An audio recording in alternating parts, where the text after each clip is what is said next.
Halo teman-teman Mata Garuda, ketemu lagi ya sama gue Vero dari PK38. Eh, Kali ini webinar terakhir untuk hari ini, jadi topiknya adalah The Era of Smart City, dan kali ini akan dibawakan oleh Galuh Ainur Rohmah yang kebetulan juga belajar di TU Berlin. Galuh ini kebetulan juga ini ya, satu PK sama saya, jadi PK38 juga, dia waktu itu jadi ketua PK-nya. Terus jadi waktu aku cerita tentang webinar dan segala macam, she's very excited untuk share ke kita semua. So, tanpa berlama-lama, coba aku unmute Galuh ya, biar dia bisa menyapa kita semua. Unmute now. Halo Galuh. Halo. Halo. Halo, Ya, oke. Hai, apa kabar? oke, baik. Santai kita grogi dong, nggak usah grogi dong, nggak tahu-tahu gitu. Oke, Oke, oke, oke. Galuh, sebelum kita mulai lebih Hmm, jauh nih, gitu kan. ya. Boleh nggak diceritain sedikit tentang Galuh ya, tentang S1-nya di mana, terus kemudian sekarang S2 ngambil apa, kemudian ambil di universitas mana, dan kenapa ambil itu? Silakan. Oke, oke. Halo semuanya, selamat malam waktu Indonesia, selamat sore waktu Jerman, dan selamat waktu lainnya di bagian dunia lainnya. Nama saya Galuh Ainur Rohmah, biasa dipanggil Galuh atau Aiga atau Iga. Saya dulu S1 di Teknik Perencanaan Wilayah dan Kota Universitas Brawijaya Malang, astagfirullah. Terus kemudian saya hampir 2 tahun kerja di real estate, kemudian saya melanjutkan kuliah S2 di TU Berlin, Technische Universität Berlin, atau University of Technology Berlin, atau TU Berlin, di Berlin, Germany. Dan saya ambil Urban Management untuk MSc-nya. Ya. I see. Kenapa ambil, kenapa ambil Urban Hmm, Management? hmm. Karena menurut saya tantangan perkotaan itu akan terus ada gitu, challenge-challenge-nya itu eee, beru akan terus berubah dan akan terus mengikuti, dari human needs. Jadi kalau menurut saya belajar urban management tuh nggak akan ada habisnya. Saya habis ini lulus S2 belum tentu ilmu saya tuh cukup gitu, maka dari itu ya gitu deh. Saya belajar tentang urban management. I see. Okay. Cool. So, the era of smart city. Oke, the stage Ya, is yours. Kita punya waktu 1 jam. Silahkan di-present seefektif mungkin, seefisien mungkin, sehingga kita punya waktu yang cukup untuk tanya jawab. Silahkan. oke, halo semuanya. Di sini saya akan sharing dari apa yang saya baca, apa yang saya lihat, apa yang saya pelajari, dari lecture yang saya ikuti, dari conference, juga dari kemarin saya ikut short course di Netherlands tentang smart city. Jadi di sini saya bukan berarti saya lebih pintar dari teman-teman sekalian atau apapun, saya juga di sini masih student, jadi kita saling share aja. Ini kayaknya fontnya berubah ya, tapi nggak apa-apa. Oke, di sini pada kesempatan kali ini saya akan share tentang the era of smart city. Apa sih prinsip dasar apa sih sehingga ada smart city itu? Bagaimana development dari smart city, perkembangan smart city di dunia dan proyek-proyek smart city yang ada di dunia. Alright. Jadi pada saat ini jumlah populasi di dunia adalah kurang lebih 7 miliar orang. Dan penduduk ini akan diprediksikan untuk terus meningkat. Tentu saja jumlah ini akan compete dengan ketersediaan natural resource, terus space dan energi, karena untuk melanjutkan kehidupan, untuk berkembang dan lain sebagainya, tentu saja manusia butuh natural resource, ruang untuk bergerak, ruang untuk tinggal, dan ruang untuk beraktivitas, serta untuk energi untuk melanjutkan kehidupan.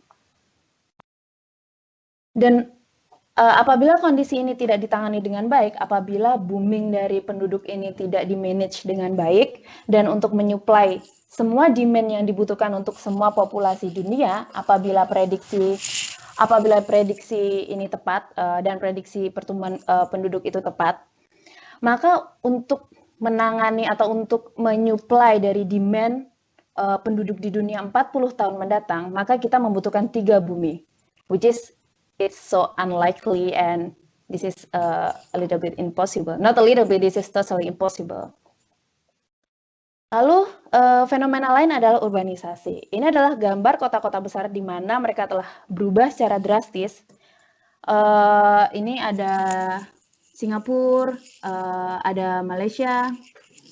Jadi bahwa benefit-benefit yang ditawarkan oleh perkotaan, ada benefit yang ditawarkan oleh perkotaan misalnya seperti bahwa kita tahu bahwa perkotaan lebih menyediakan teknologi yang lebih baik, infrastruktur yang lebih baik, menyediakan transportasi yang lebih baik, yang sepertinya tidak berlaku di Jakarta ya.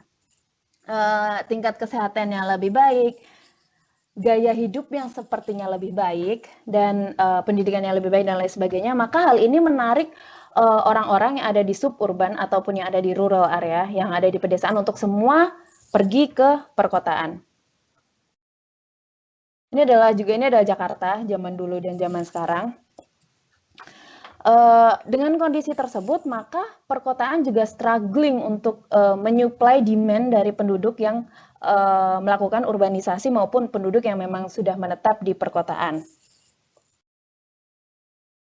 Dan kita harus tahu bahwa sekarang itu hampir dengan semua benefit yang ditawarkan oleh perkotaan, hampir 200.000 orang pindah ke kota setiap harinya di dunia ini. Jadi kita bisa bayangkan betapa tingginya tingkat urbanisasi sekarang di dunia. Maka dari itu, dengan fenomena-fenomena tersebut, maka muncullah gerakan-gerakan yang mendasari atau gerakan-gerakan yang berusaha menampung dan memfasilitasi semua penduduk dan demand dari penduduk-penduduk yang ada di perkotaan. Pendekatan-pendekatan ini sudah kita dengar dari lama ya. Mungkin kosakata atau nama secara detailnya beda-beda, tapi pada dasarnya konsepnya adalah sama. Kita pernah mendengar yang namanya digital city, which is lebih fokus ke inovasi. Bagaimana ini lebih ditawarkan, pendekatan ini lebih ditawarkan oleh para teknokrat pada saat itu, di mana pendekatan ini sangat memfokuskan pada teknologi dan inovasi. Jadi mereka mensuplai inovasi-inovasi, public fasilitas yang bertumpu pada teknologi tentunya.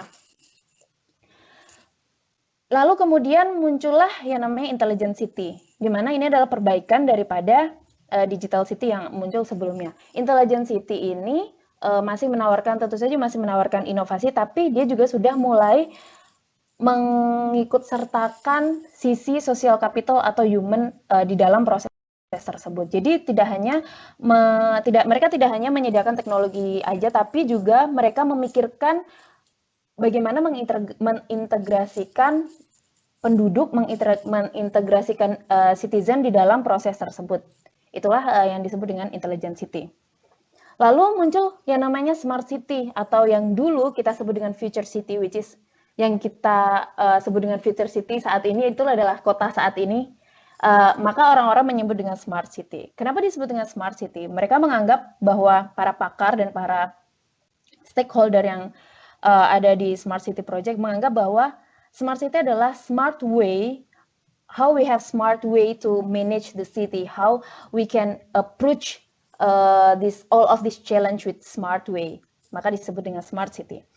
Apa bedanya smart city dengan digital city dan intelligent city? Karena which is smart city itu adalah kita menawarkan inovasi, kita mengikut sertakan social capital, kita mengikut sertakan citizens dengan memasukkan unsur atau memikirkan tentang sustainability dan berpedoman pada economic development.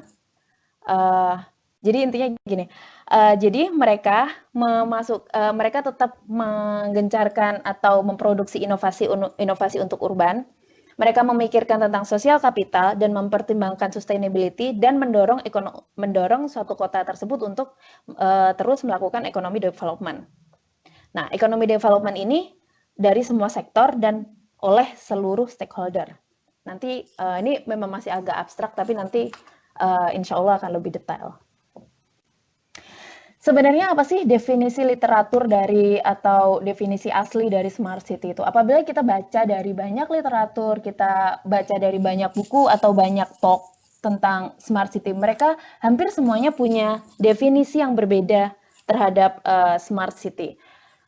Misalnya, ini saya mengumpulkan beberapa literatur. Misalnya, smart city is a high-tech, intensive, and advanced city that connects people, information, that city element using new technologies. Okay. Being smart city means using all available technologies and resource in an intelligent to develop urban centers. Smart city with investment in human and social capital in modern communication infrastructure. Dan masih banyak lagi. Tapi apabila kita mengekstrak dari semua definisi-definisi, itu ada satu benang merah yang bisa kita tarik, yaitu pada dasarnya smart city itu selalu memuat unsur teknologi, livability, informasi, data, modern city, people, dan lain sebagainya. Jadi mereka punya satu benang merah. Dan pada dasarnya, dari definisi-definisi tersebut, bisa ditarik kesimpulan bahwa smart city adalah the way we increase quality of life through technology. Poinnya adalah bagaimana smart city ini merespon the real situation dan bagaimana smart city dapat mampu merespon real situation in real time and use the technology to meet the needs of its citizens as they arise. Jadi yang kita bisa garis bawahi adalah real time sangat berperan di sini. Sehingga smart city sangat berpedoman pada data informasi. Pendekatan ini nantinya akan sangat berperan dalam mengubah cara urban planner untuk memprediksi hal-hal ke depan. Tidak lagi kita hanya bertumpu pada perkiraan, asumsi di masa lampau, kemudian kita dihitung lagi dengan asumsi angka dan asumsi kebutuhan, karena kita sudah punya real time data dan data ini akan terus develop. Jadi kita sudah punya cukup data untuk melakukan forecasting untuk kebutuhan ke depan. Nah, itulah basic atau prinsip dasar daripada smart city itu. Lalu bagaimana kita membuat konsep smart city? Teknologi apa yang kita butuhkan dalam suatu smart city? Bagaimana kita mengevaluasi smart city? Itu adalah pasti pertanyaan-pertanyaan dasar apabila kita baru belajar atau baru mengenali dan mencoba understanding dari konsep smart city tersebut. Tapi untuk pertanyaan-pertanyaan tersebut, bagaimana kita membuat konsep smart city, step apa yang harus dilakukan, teknologi apa yang kita butuhkan, dan bagaimana setelah kita punya smart city, bagaimana kita mengevaluasi. Sebenarnya hal ini tidak bisa dijawab dengan satu jawaban yang pasti, yang bisa diterapkan di semua kota. Karena kalau kita kembali pada prinsip bahwa smart city itu adalah untuk mencukupi human needs dan untuk meningkatkan kualitas hidup, tentu saja antar satu kota dan kota lainnya tentu saja akan berbeda. Misalnya kita lihat dari gambar, ini ada gambar 4 kota, Berlin, London, Jakarta, ada 1 kota di India. Misalnya kita lihat Berlin public transportnya sudah lumayan develop, lumayan berkembang, dan Jakarta saya rasa belum. Lalu apabila kita mau menawarkan konsep smart city, tentu saja konsep yang kita tawarkan dengan basic, bahkan dengan tujuan atau objektifnya itu harusnya berbeda. Karena apa? Karena human needs, demand, challenge, dan karakteristik dari tiap perkotaan itu berbeda. Kita tidak bisa mengeneralisir definisi smart city untuk semua kota. Tujuannya pun harus berbeda. Pendekatan ini pun berbeda karena resource yang dimiliki dari suatu kota itu berbeda. Misalnya, apakah smart city yang ada di London, atau karena setiap kota udah punya project smart city di Eropa kebanyakan. Misalnya, apakah project smart city yang ada di London bisa dibawa ke India lalu langsung aja dikopas? Tentu aja nggak bisa. Apakah smart city yang ada di Jakarta misalnya lalu sukses bisa dibawa ke Berlin? Tentu saja enggak. Atau even yang lebih gampang contohnya, Bandung dan Berlin misalnya. 2 kota itu adalah kota yang sangat terkenal dengan creativity dari anak mudanya. Yang sangat menjunjung tinggi culture, creativity, innovation. Apakah smart city yang ada di Berlin bisa langsung dibawa ke Bandung? Tentu saja tidak. Contoh lainnya adalah kemarin baru rilis World Happiness Report. Fun fact-nya adalah dari World Happiness Report ini meletakkan Hong Kong ada di urutan 75. Di belakang Kazakhstan, Libya, Kolombia yang sekarang cukup lumayan kotanya crowded dan mereka punya congestion atau kemacetan yang tinggi, Hong Kong ada jauh di belakang mereka. Kenapa? Karena dari World Happiness Report ini, karakteristik atau penilaiannya salah satunya adalah seberapa friendly orang-orangnya, seberapa baik orang-orangnya terhadap turis, GDP, tingkat corruption, dan lain sebagainya. Maka dari itu kita tidak dengan contoh itu kita bisa tahu bahwa kita tidak akan pernah bisa mengeneralisir karakteristik kota, kita tidak akan pernah bisa memakai satu project atau memakai satu definisi general dari satu kota ke kota lain. Itu adalah basic prinsip daripada smart city.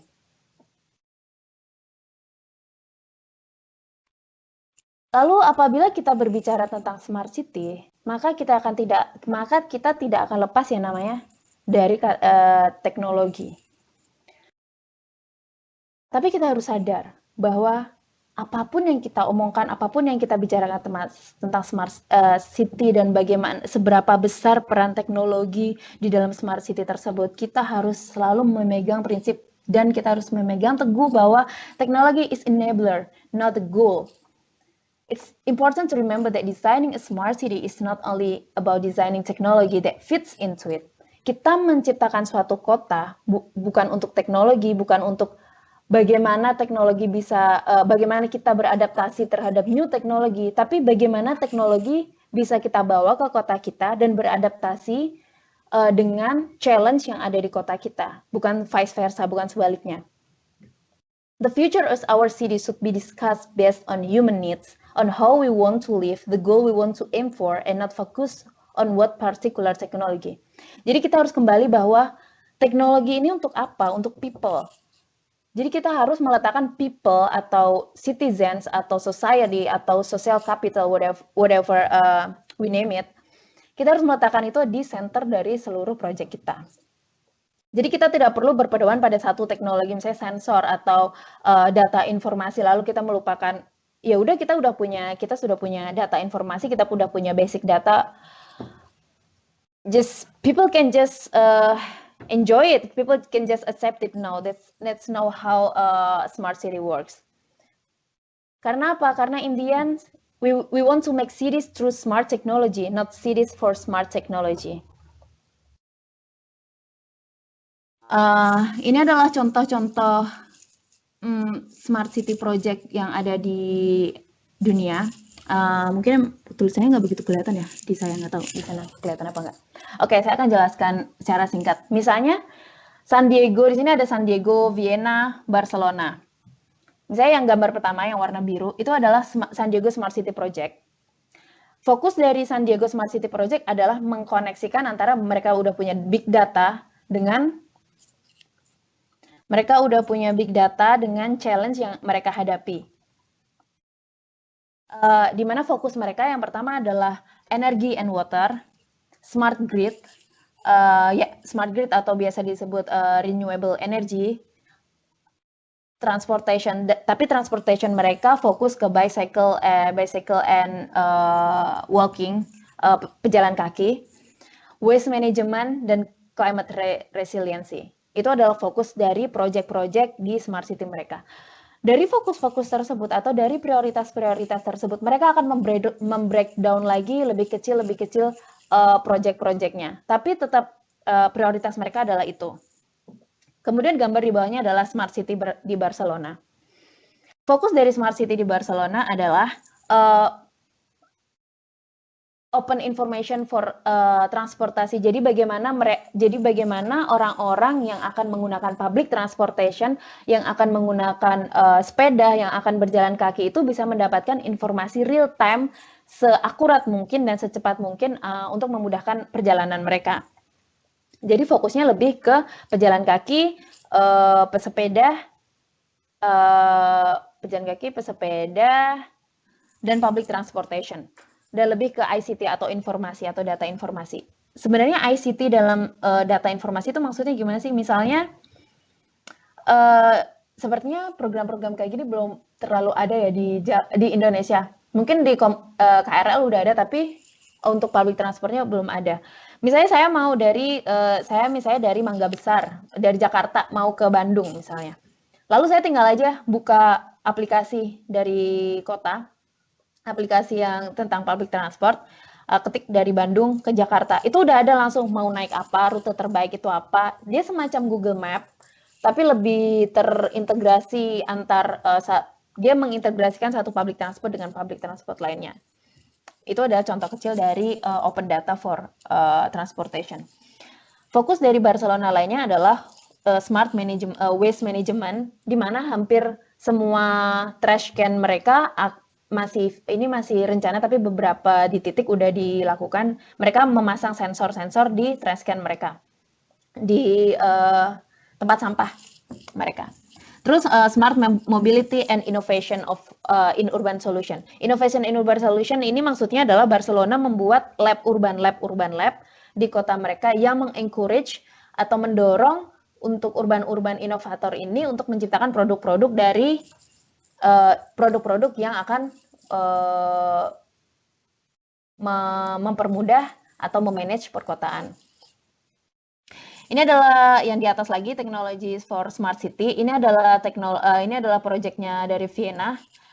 Fokus dari Vienna adalah smart building. Ini sangat gencar banget bahwa Vienna akan melakukan launching banyak smart building mulai dari tahun kemarin atau 2 tahun yang lalu. Kemudian smart energy system dan smart grid, ya sama aja sih, smart energy system sama smart grid. Itu adalah contoh-contoh dari proyek Smart City yang ada di dunia. Oke, next slide. Oke, ini adalah apabila itu kan tadi konsep proyek besarnya Smart City, Smart housing, smart living, smart waste management. Contoh kecilnya tuh apa sih Smart City? Dari Smart City. Jadi kan kita punya Smart City, kita breakdown lagi salah satu misalnya Smart Mobility, kita breakdown lagi salah satunya dari Smart Parking. Apabila Smart Parking itu kita breakdown lagi, ada project-project atau ada aktivitas-aktivitas yang bisa kita ambil contoh. Misalnya, ini ada gambar yang paling atas, itu adalah Smart Parking. Ini project dari Siemens, pilot projectnya dilakukan di Berlin, mulai awal tahun ini dan akan dievaluasi tahun ini juga. Di mana di depan-depan building, di depan-depan bangunan itu dipasang sensor. Jadi ada sensor, ada command center, ada pusat informasi, dan ada aplikasi. Itu yang paling gampangnya. Jadi sensor ini akan mendeteksi, oh ada 3 parkir kosong, atau ada 3 tempat kosong, lokasinya di sini, di sini, di sini. Dia kirim data. Lalu data bisa diterima oleh si user atau kita ini yang bisa melihat datanya. Jadi waktu kita berkendara, kita mau cari parking, kita tinggal klik aja mau cari parkir. Nanti dari aplikasi tersebut akan merekomendasikan kita, oh kamu baiknya parkir di sini karena di sini ada yang kosong segini, kamu rute terbaik untuk mencapai parkir ini adalah di sini, harga parkirnya adalah segini per jam, bla bla bla bla. Apa sih pentingnya itu? Mungkin kita melihatnya, oh itu teknologi banget. Sebenarnya, iya itu teknologi, tapi fungsinya adalah yang pertama itu akan memperpendek rute perjalanan kita.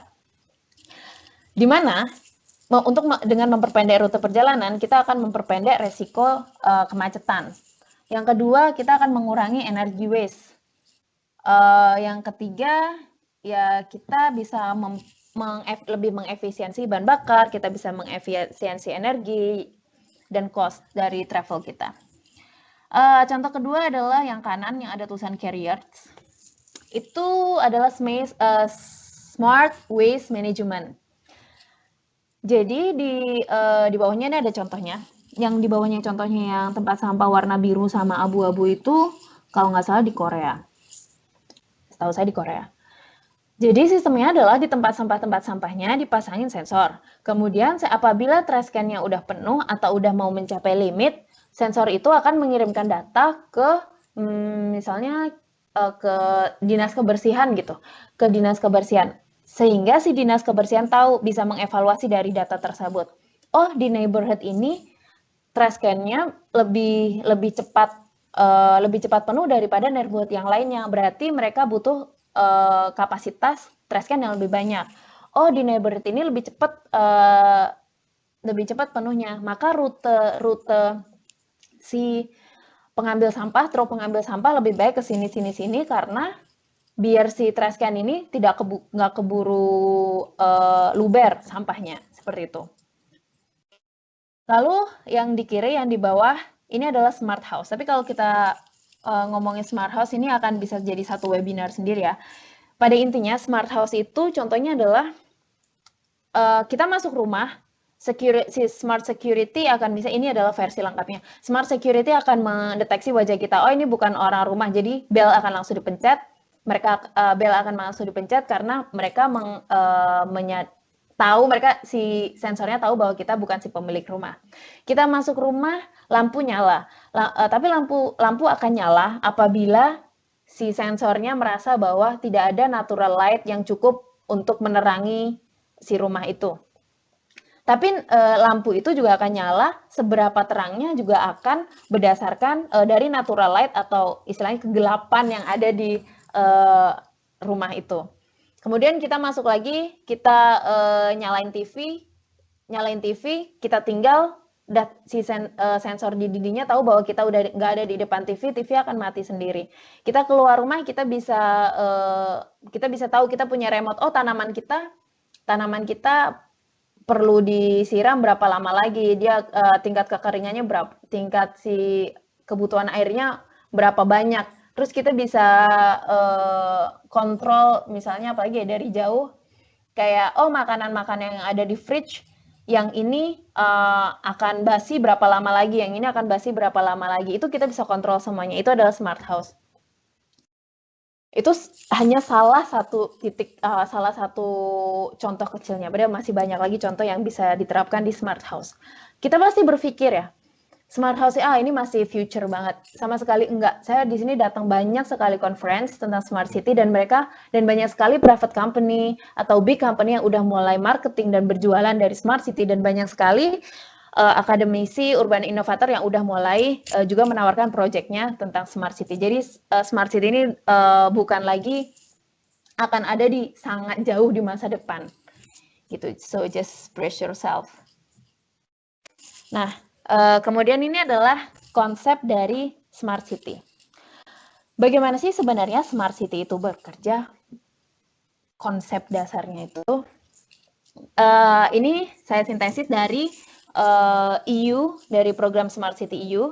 Jadi EU, European Union, bekerja sama dengan kota-kota di Eropa dan partnership-nya mengembangkan proyek-proyek Smart City, financed by public and private stakeholders. Dan EU sendiri juga punya badan sendiri yang mengurus masalah Smart City. Terus proyek Smart City di EU itu dibagi menjadi 2 tim. Yang pertama adalah tim city dengan medium size city, yang kedua adalah tim dengan large size. Jadi Smart City for medium city dan Smart City for large city. Dibedakannya berdasarkan apa? Dibedakannya adalah berdasarkan jumlah penduduk yang ada di dalam kota tersebut. Karena apa? Karena kan kita mau menyediakan human needs gitu. Jadi jadi EU mengambilnya berdasarkan jumlah penduduknya. Prinsip-prinsip yang ada di Smart City adalah, yang pertama, kita akan memulai dengan top down Smart City. Apa sih yang dimaksud dengan top down Smart City? Yang pertama adalah city planners, urban designers, apalagi mereka bilangnya ahli planologi, government, bekerja sama dengan teknokrat, dengan orang-orang yang bekerja di bidang teknologi untuk menciptakan inovasi di bidang smart city, inovasi yang akan membantu mempermudah kehidupan penduduk di kota-kota. Jadi si city planner and government-nya yang menyediakan dulu. Misalnya contohnya yang ada di kanan, contohnya Barcelona langsung menaruh sensor untuk memonitor water use sama waste system yang ada di Barcelona. Jadi kayak itu adalah sistem di mana pemerintah taruh aja, kasarnya seperti itu. Terus IBM mendesain ada satu common center atau pusat teknologi yang bekerja sama dengan smart city di kota-kota di EU kebanyakan. Terus yang kedua adalah connecting top and bottom. Jadi bagaimana ini kita bahas ntar aja. Kita bahas dulu bottom up smart city. Jadi, bentar. Oh ya nih. Jadi bottom up smart city ini si citizen-nya udah melakukan crowdsourcing data dari apa yang mereka lihat, apa yang mereka alami, apa yang mereka experience. Contohnya apa? Contohnya misalnya ini ada project Smart Citizen Kit. Terus ada Change Views, ada Blind Square, ada Peerby. Terus di Jakarta juga ada apa sih namanya? Kilu, ya itu. Jadi kita bisa melaporkan apa yang kita experience, kepada si teknologi atau kepada urban planner dengan cara apa? Dengan cara smart way, dengan cara teknologi itu sendiri. Misalnya, saya lagi ada di jalan. Oh, di jalan ini ada lampunya nggak nyala. Kita tinggal langsung pencet aja, kirim location, lampunya nggak nyala gitu. Itu secara gampangnya. Terus untuk ada lagi aplikasi yang saya tahu di sini, yang saya tahu di Berlin, itu adalah aplikasi untuk handicap, orang-orang handicap. Jadi di aplikasi tersebut kita bisa memasukkan rute untuk handicap itu orang dengan kursi roda. Oh, public transport yang bagus untuk mencapai sini ke sini tuh kamu naik ini karena rute ini mempunyai fasilitas untuk penyandang untuk pengguna kursi roda. Itu adalah salah satu contoh contoh di mana citizen juga ikut memberikan real data. Contoh lainnya adalah ada project di Amsterdam. Saya lupa namanya. Dia project smart city juga, depannya Z. Jadi project itu ketika kita buka websitenya, kita bisa melihat ada interaktif map. Kita bisa klik, misalnya kita mau klik Malang. Kita klik daerah Universitas Brawijaya. Klik, di situ akan muncul planning ke depannya itu apa. Dan kita bisa mengetikkan masukan kita ke situ. Oh, di sini jangan dipasang jalan karena akan gini. Udah. Selain itu di interaktif map itu kita bisa membuat crowdsourcing sendiri. Misalnya saya pasang klik di daerah Jakarta, di daerah Manggarai misalnya. Oh, bagaimana kalau kita membuat urban farming di sini? Maka citizen yang lainnya bisa, oh iya benar juga, kalau buat urban farming di sini lebih baik kita gini. Itu udah memasuki bottom up planning dari smart city. Lalu di tengah-tengah dari top down and bottom up itu di mana si teknologi itu berada. Teknologi itu yang akan menjembatani antara top down dan bottom up. Teknologi itu yang akan membuat city planner, yang akan membuat pemerintah bisa menganalisa data-data real time. Oh, di sini ternyata di sini ternyata banyak jalan rusak berdasarkan pengamatan dari masyarakat. Maka mereka bisa melakukan perbaikan di lokasi tersebut. Itulah koneksi-koneksi itulah teknologi itu berperan tuh di antara koneksi dari top up and bottom up planning itu. Di sini penjelasannya adalah yang pertama, top down smart city. City planners and corporation use IT infrastructure to optimize the flows of people and goods and deliver public service more efficiently, which is mereka ngasih si fasilitas, ngasih si inovasi dan teknologi. Yang kedua, connecting top and bottom. People use open data released by local authorities to create service, to collect data from citizens to improve their service. Yang ketiga, citizens generate and share data to improve the way their city works. They act collectively and connect with each other to share resource. Pada dasarnya, komponen-komponen dari smart city itu adalah ada smart home, ada smart security. Ini adalah generalnya.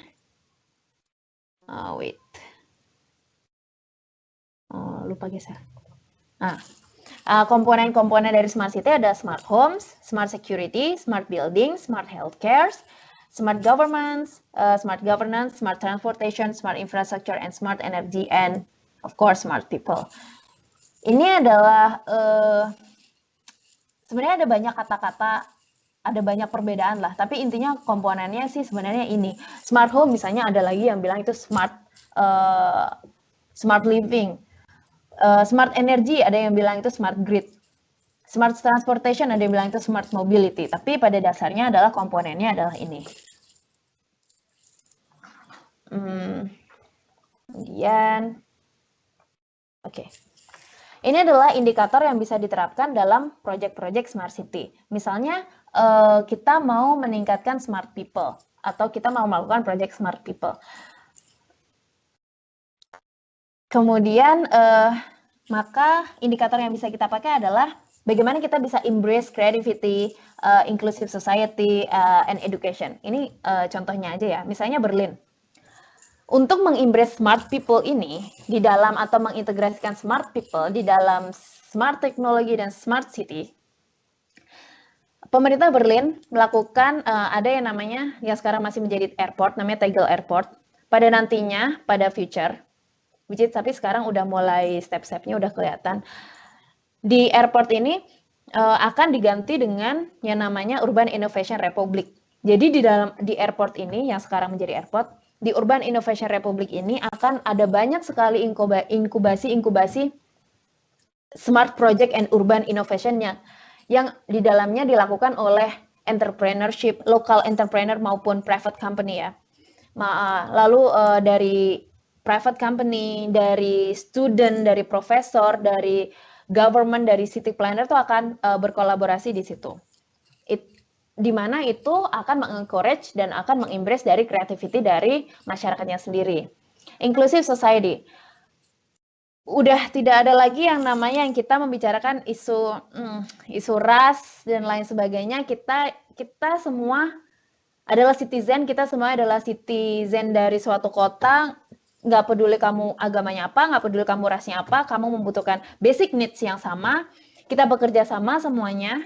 Kita mengumpulkan data yang sama dan kita akan menggunakan data itu untuk kembali untuk kita, gitu, untuk people. Jadi kita udah menggunakan dari besar namanya kita adalah citizen.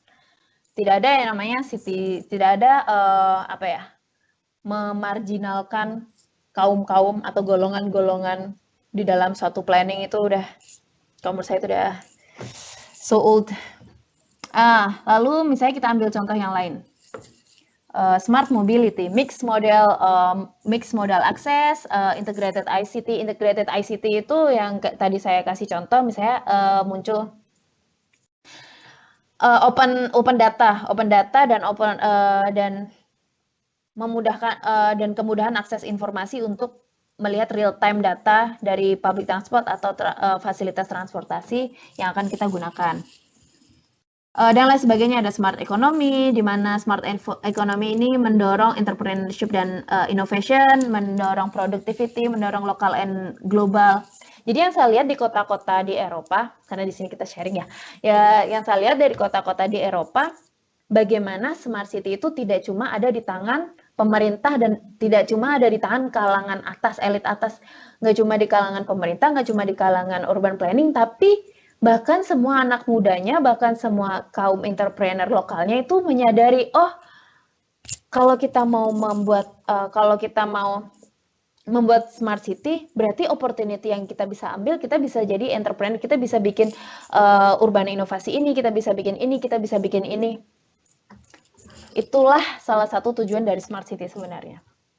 Sehingga kita bisa meningkatkan productivity dan economy development. Yaitu adalah dua contoh yang bisa saya sebutkan. Itu masih ada smart grid, masih ada smart living, smart mobility, smart people, smart economy, smart environment. Smart grid itu adalah smart energy. Itu biasa disebut dengan smart grid. Oh ya, juga yang paling penting adalah juga ada smart governance. Smart governance. Next. Oke. Oke, minum dulu. Ya, pada era sebelumnya, ini bisa kita lihat ada dua gambar ada 4 gambar nih. Ada 4 gambar yang hitam putih sama yang berwarna. Yang hitam putih yang atas itu adalah gambar parking lot, yang di bawah itu adalah gambar highway di Los Angeles. Ini sebenarnya adalah contoh aja bahwa kita sudah mengembrace atau kita sudah memulai era smart city. Pada masa sebelumnya, di mana sebenarnya masa yang saya bilang pada masa sebelumnya itu juga nggak jauh-jauh banget. Kita bisa melihat bahwa urban planning itu sangat bertumpu pada infrastruktur, sangat bertumpu pada transportasi, sangat bertumpu pada physical planning. Namun dengan berkembangnya zaman, dengan berkembangnya era teknologi, kita harus mulai move on dari masa-masa tersebut. Kita harus mulai meletakkan manusia atau citizen di dalam perencanaan kita. Dan itulah prinsip daripada smart city sendiri. Bisa kita lihat misalnya zaman dahulu, nggak dahulu sih, pada saat itu,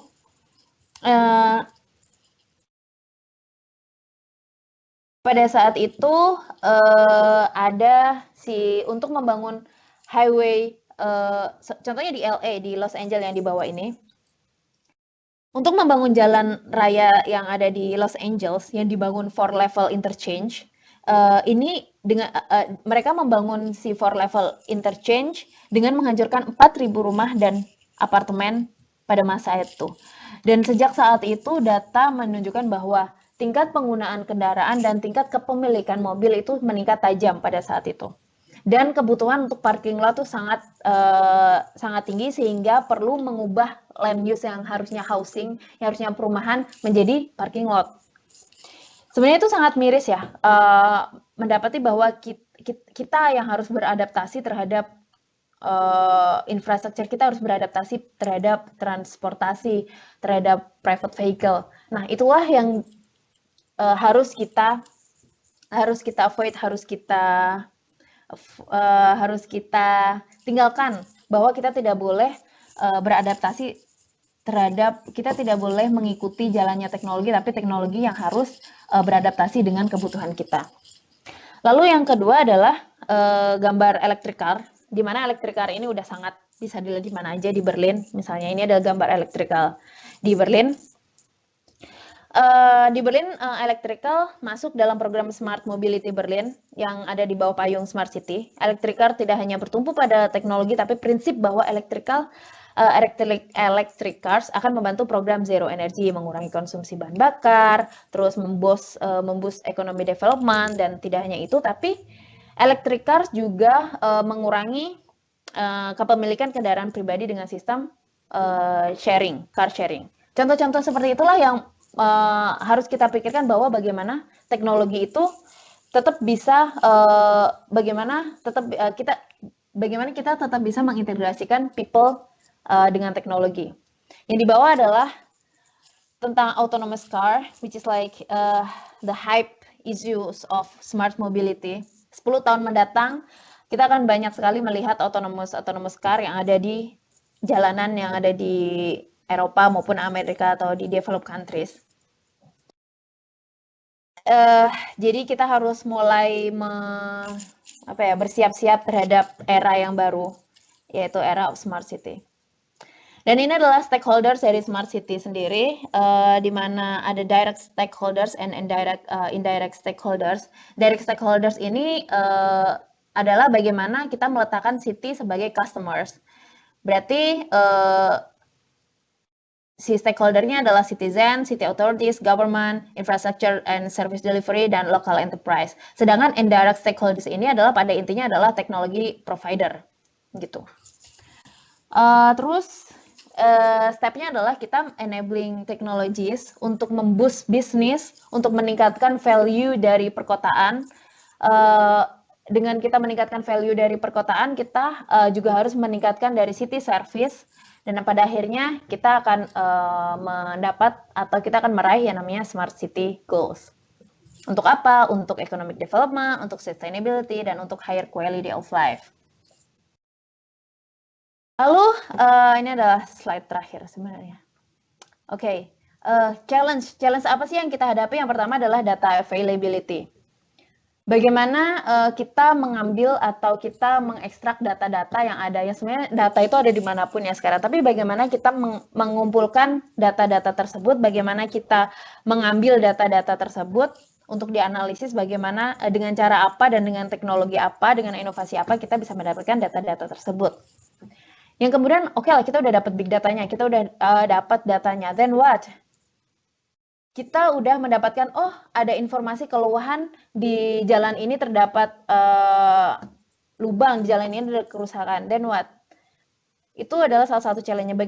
Bagaimana government bisa merespon dari data-data yang ada, bagaimana kemampuan SDM kita bisa menganalisa data-data tersebut, dan bagaimana kita bisa mempunyai inisiatif untuk menciptakan urban inovasi dari data-data yang kita punya. Yang ketiga tentu aja adalah dengan data privacy. Tapi ada satu research yang menyebutkan bahwa ketika masyarakat ditanya tentang data privacy dan smart city, mereka akan mengabaikan data privacy karena mereka tahu bahwa benefit yang mereka dapatkan dari si smart city atau dari aplikasi-aplikasi atau dari teknologi itu akan jauh lebih banyak daripada risk yang mereka dapatkan. Kemudian data integration. Ini adalah sangat jelas kelihatan misalnya di Indonesia, di mana antar data satu dengan data badan yang lainnya itu berbeda. Bagaimana kita mengintegrasikan data-data tersebut. Yang kelima, human resource.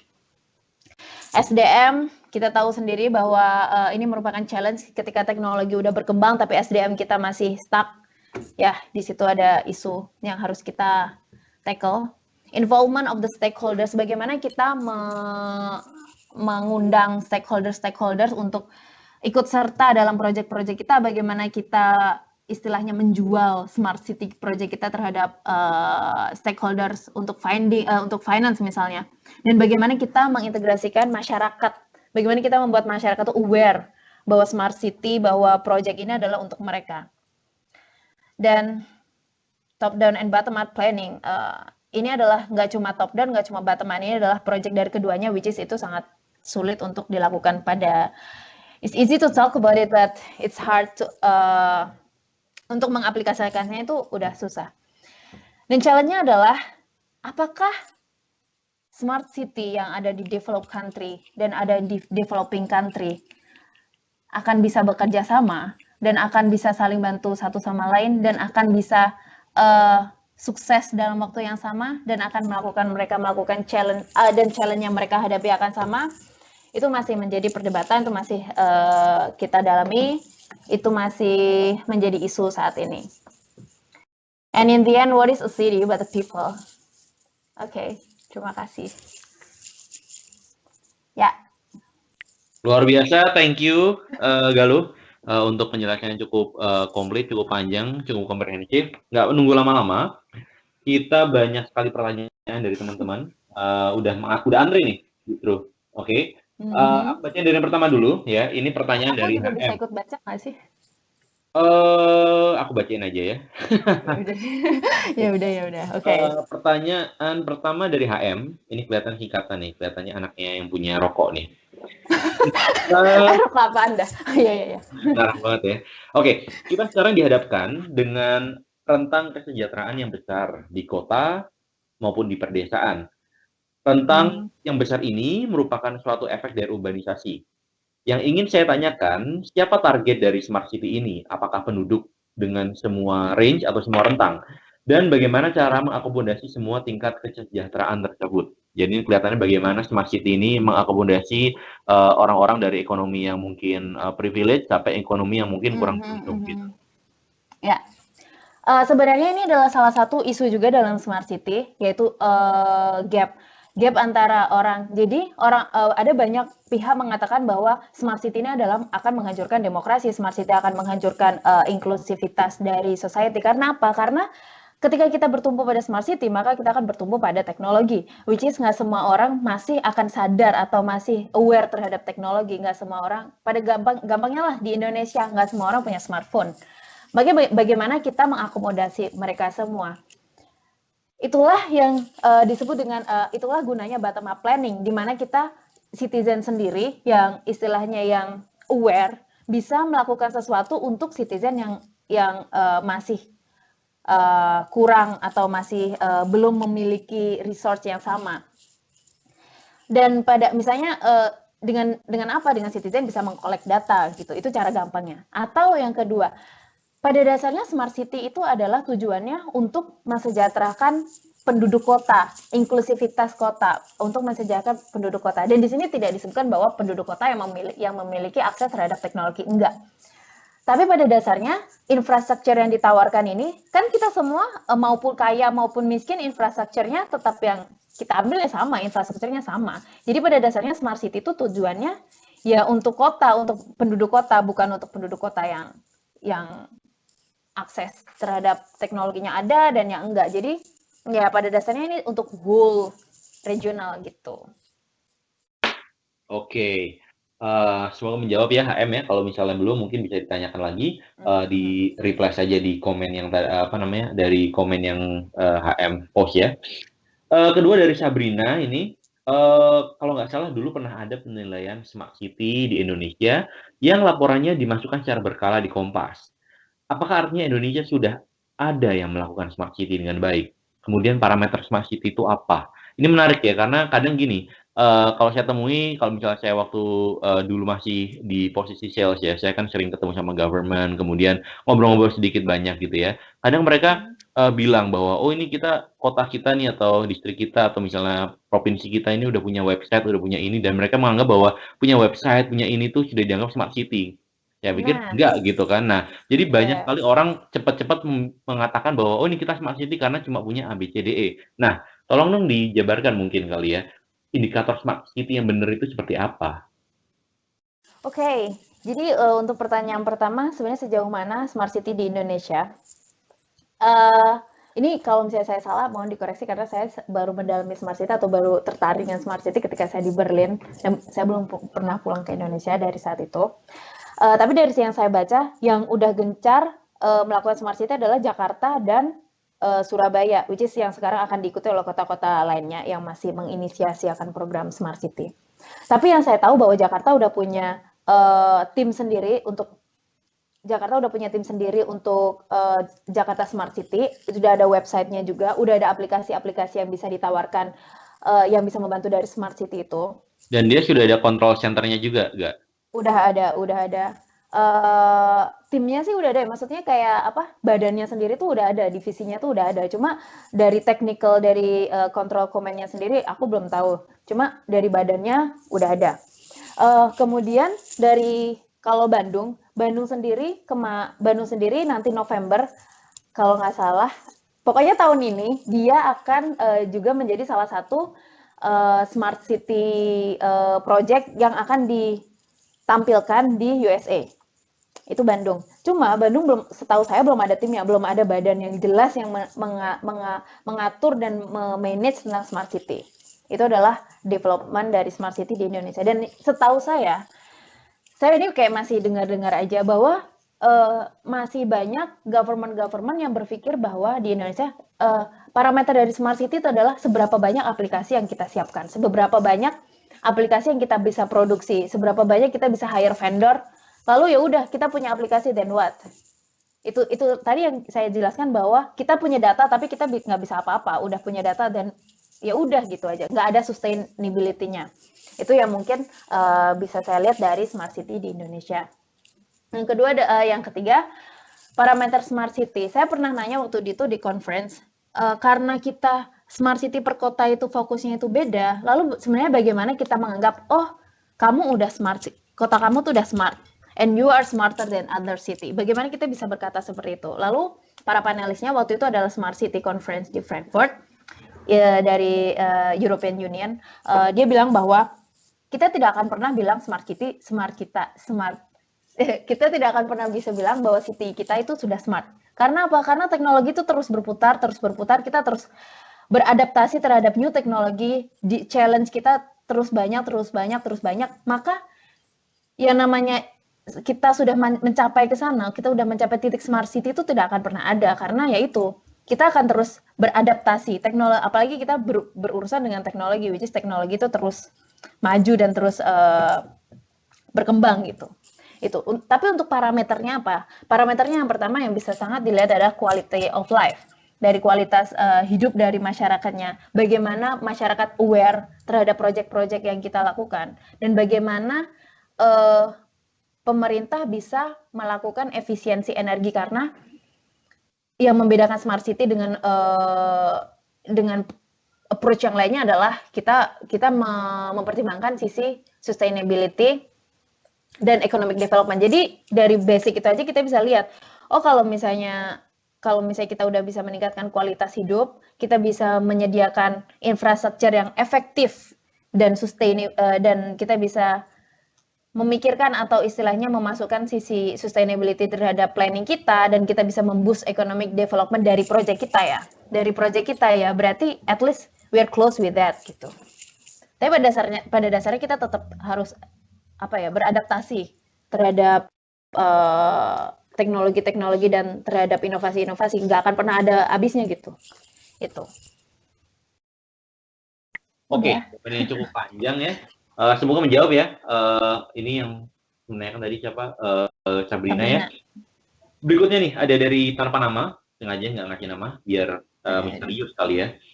Oke, sekarang sudah berkembang isu tentang resilient, baik dari sisi disaster dan ekonomi. Bagaimana kaitannya dengan smart city ini? Bagaimana juga dengan kota yang baru berkembang dengan ketersediaan data yang minim? Apakah standar smart city itu sama untuk semua kota? Dan jika berbeda, apa perbedaannya? Wah, ini udah kayak ini ya, udah kayak ujian esai ya. Itu soalnya ini lagi nggak berkaitan. Gimana yang pertama? Apa yang pertama coba? Gue jika lo ya. Oke. Yang pertama adalah sekarang sedang berkembang isu tentang resilience, baik dari sisi disaster ataupun ekonomi. Bagaimana kaitannya dengan smart city ini? Oh gitu. Jadi smart city tentang misalnya kita ambil project dari si San Diego. San Diego itu karena dia masih bener nggak sih Mas, San Diego tuh agak-agak pantai gitu? Itu yang kelihatannya mau jadi ini ya, yang mau jadi bupati ya, bupati apa? Gubernur ya. Oke, anyway, itu out of konteks. Iya, pokoknya di San Diego itu salah satu fokus dari smart city-nya adalah resilience, climate resilience. Karena apa? Karena dia karena dia merasa bahwa mereka sangat rentan terhadap disaster. Ada salah satu kota lagi di USA, saya lupa namanya, depannya H. Kota kecil gitu, dia ada di daerah pesisir juga. Smart City project dia yang pertama fokusnya adalah smart living, which is smart livingnya bukan dari smart housing, dari smart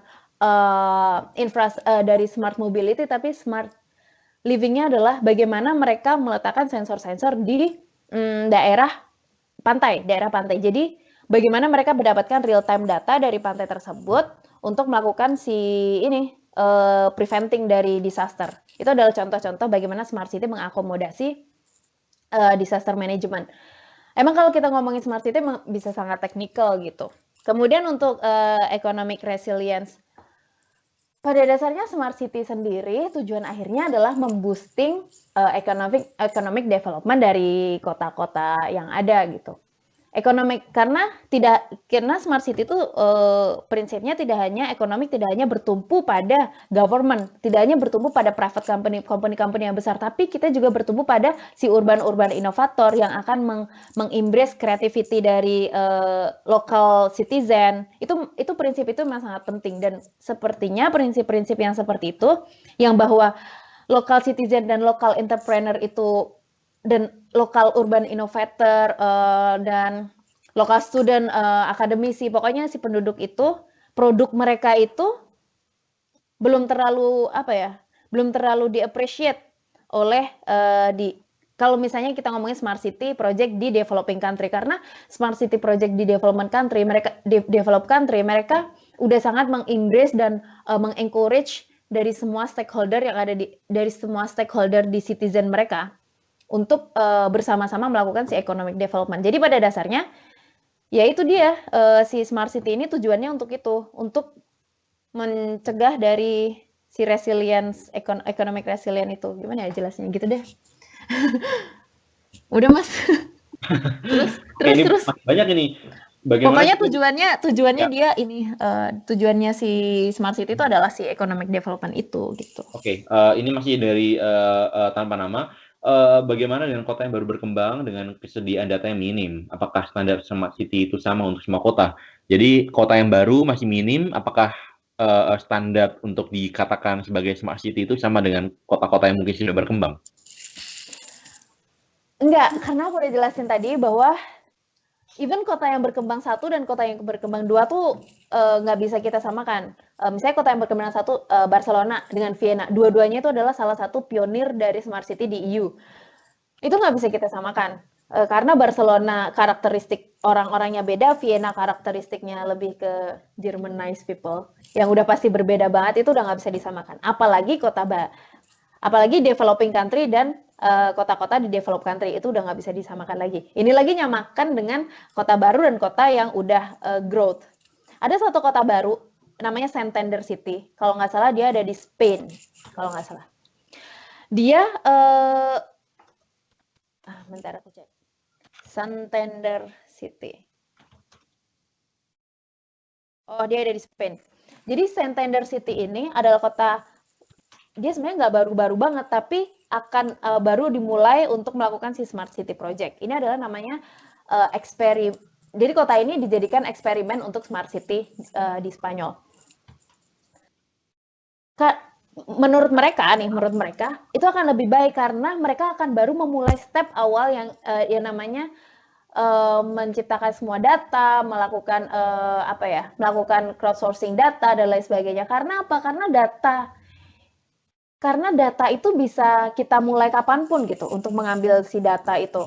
Jadi mereka, si contoh teknikalnya, si Santander itu udah mulai memasang sensor-sensor di jalanan, sensor-sensor untuk menganalisis kebutuhan transportasi, sensor di infrastrukturnya, misalnya di waste management, di water, dan lain sebagainya. Mereka itu baru memulai crowdsourcing untuk data.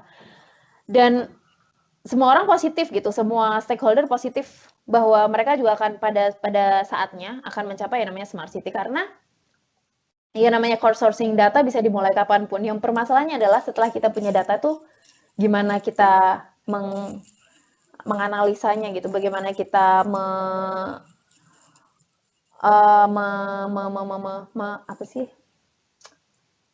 menghadapi data itu tuh mau kita apakan, itu adalah permasalahan yang paling umum gitu.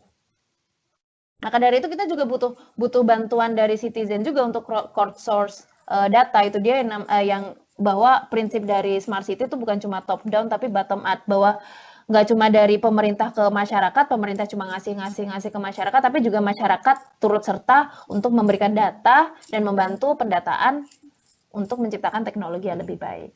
Awesome. Cool. Masih banyak pertanyaan ya. Ini kamu laku keras banget nih. Berikutnya ya Allah. Dari Sabrina. Dari Sabrina tanya. Sabrina nanya mulu. Enggak apa-apa. Sabrina nanya. Ini bagus nih pertanyaan nih. Apakah sudah ada metode penerapan smart city untuk kota yang sudah kadung? Kadung itu bahasa Jawa, untuk bahasa Indonesia itu mungkin terlanjur basah, berantakan. Maksudnya ada kota-kota yang sudah kacau balau penataannya, dan bagaimana untuk kota-kota yang kacau balau itu mau dijadikan smart city. Gatel banget lihat transportasi Jakarta. Hahaha, ini kenapa saya kayak jadi baca SMS ya. Kalau memang basisnya need dari kotanya, saya yakin ini transportasi jelas dibutuhkan, tapi saya nggak kebayang cara gimana. Intinya sih panjang, tapi intinya adalah kota-kota yang sudah terlanjur berantakan, gimana caranya menerapkan smart city? Oke, jadi kita ambil contoh karena Jakarta juga ya, itu udah mulai program-programnya. Yang kita bisa lihat yang sangat dibilang ambisius adalah India. India itu punya project yang namanya 100 Smart Cities. 100 Smart Cities in India. Jadi di India ada 100 kota yang dia akan menciptakan, yang akan dia bikin menjadi smart city. Karena bisa search aja 100 Smart Cities in India, itu akan muncul isinya, ya itulah ambisius project. Dan India kota-kotanya juga nggak lebih baik daripada kota-kota kita. Nggak ada, kalau menurut saya beberapa kota kita jauh lebih baik lah daripada kota-kota yang di India karena populasi mereka juga ruwet juga gitu. Tapi itu dia, bagaimana kita menjalankan smart city di kota-kota tersebut. Tentu saja pendekatannya beda, tujuannya beda, cara yang dilakukan juga beda, prioritasnya juga beda. Misalnya untuk transportasi. Mungkin yang pertama kita harus lakukan adalah nggak semua smart city itu bisa kita ambil approach-nya itu pakai teknologi. Enggak. Misalnya dengan cara, misalnya di Jakarta transportasi. Apakah harus langsung kita pasang semua sensor? Nggak akan berguna, karena apa? Karena untuk apa kita pasang sensor padahal kita udah tahu pasti di jalan itu macet, nggak akan ada gunanya. Mungkin misalnya cara pendekatannya adalah misalnya pengurangan kendaraan bermotor. Dengan cara apa? Dengan cara mindset people untuk menggunakan public transport. Menggunakan public transport itu dengan apa? Dengan cara meningkatkan kualitas dari public transport. Itu dulu lah istilahnya kayak itu kan nggak menggunakan teknologi, tapi dengan cara itu nantinya kedepannya kita bisa menerapkan approach smart city yang lain gitu. Tapi yaitu dia at least untuk kota-kota yang kalau menurut saya pribadi kota-kota yang udah terlanjur basah, yang pada titik kadung yang udah terlanjur basah, menurut saya cukupi dulu basic needs, demands, basic facility demand, housing, public transportation, dan menjadikan masyarakat itu menjadi smart people, which is mereka mindsetnya dulu diubah bahwa kota ini adalah punya mereka, bahwa perjuangan untuk untuk menyelamatkan kota itu bukan di tangan pemerintah aja, bukan di tangan city planner, tapi di tangan masyarakat semuanya, bahwa mereka harus aware bahwa oh yang namanya buang sampah sembarangan itu nggak bikin kota kamu lebih baik, nggak bikin kota kamu itu lebih baik daripada kota-kota yang lain di dunia. Oh, bahwa kamu menggunakan mobil terus ada di jalur busway itu akan menjadikan kota kamu tuh lebih bagus, padahal kamu sendiri itu bilang ke sana kemari bahwa oh Jakarta turut, padahal yang kita lakukan sendiri itu tidak membuat Jakarta lebih bagus, misalnya begitu. Jadi ya itu dia basic-basic yang kayak gitu harus kita penuhi dulu, masyarakatnya, awareness-nya, basic facilities-nya dan lain sebagainya, baru kita approach ke arah teknologi gitu menurut saya. Mas? Next, ini banyak lagi nih dari tanpa nama. Bagaimana memasukkan konsep smart city ke kota-kota di Indonesia yang merupakan kota dengan wisata tradisional? Nah, ini intinya menggabungkan nilai tradisional dengan nilai futuristik. Menggabungkan nilai tradisional dengan nilai futuristik. Sebenarnya mereka tidak ini sih, nggak crossing each other ya. Bisa aja mungkin apa ya? Kalau menurut aku emang bagaimana memasukkan ke nilai-nilai budaya ke smart city, ya dengan preserve budayanya, gitu aja sih. Ya Ya, dengan kita tidak membangun teknologi yang tidak membangun apa ya? Kita tidak menciptakan teknologi yang merusak nilai-nilai budaya. Gitu aja sih. Kalau oke. menurut saya itu dua hal itu emang nggak crossing each other gitu. Benar. Jadi nggak saling ini ya, nggak saling tumbang tindih ya. Iya. Oke, ini dari Rizaldi. Saya kira konsep smart city sudah banyak yang diterapkan pada beberapa kota di dunia, dan semua memiliki plus dan minusnya masing-masing, serta evaluasi dari masing-masing negara dan kota. Beberapa orang saya kira mampu jika hanya mewujudkan smart city di Indonesia. Tetapi yang saya kira menjadi masalah adalah orang yang berada pada kota tersebut yang masih sulit menerima kenyataan. Bagaimana mengatasi hal tersebut? Ini intinya gimana ya? Panjang banget ini. Gimana? Pahit, kenyataan pahit gimana? Gimana sih? Oke, sebentar. Oh, Intinya gini mungkin maksudnya kayak Intinya mungkin seperti ini ya. Jadi apa namanya? Mungkin kalau hanya mewujudkan smart city di Indonesia, beberapa orang saya kira mampu. gampang. Tetapi beberapa orang di kota tersebut masih sulit menerima kenyataan. Mungkin kelihatannya adalah kesiapan orang untuk apa namanya memasuki era smart city kali ya.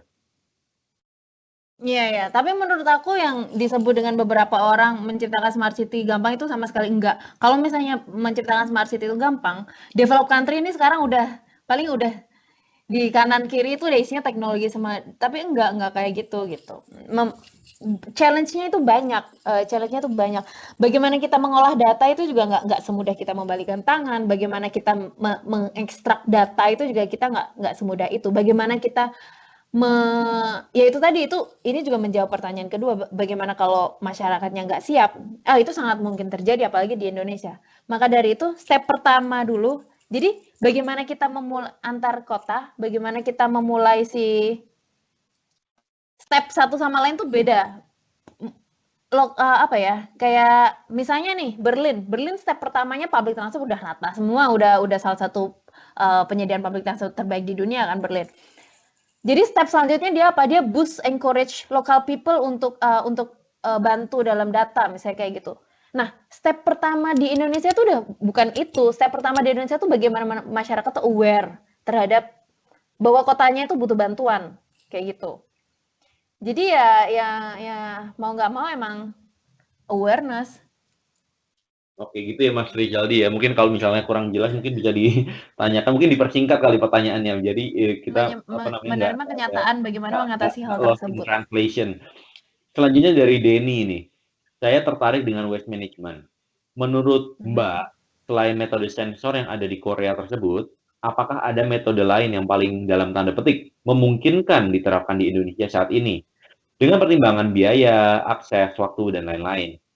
Dikarenakan dari segi waste management di Indonesia masih sangat semrawut. Contoh, saya yang di Yogyakarta, pengelolaan sampah masih belum beres 100%.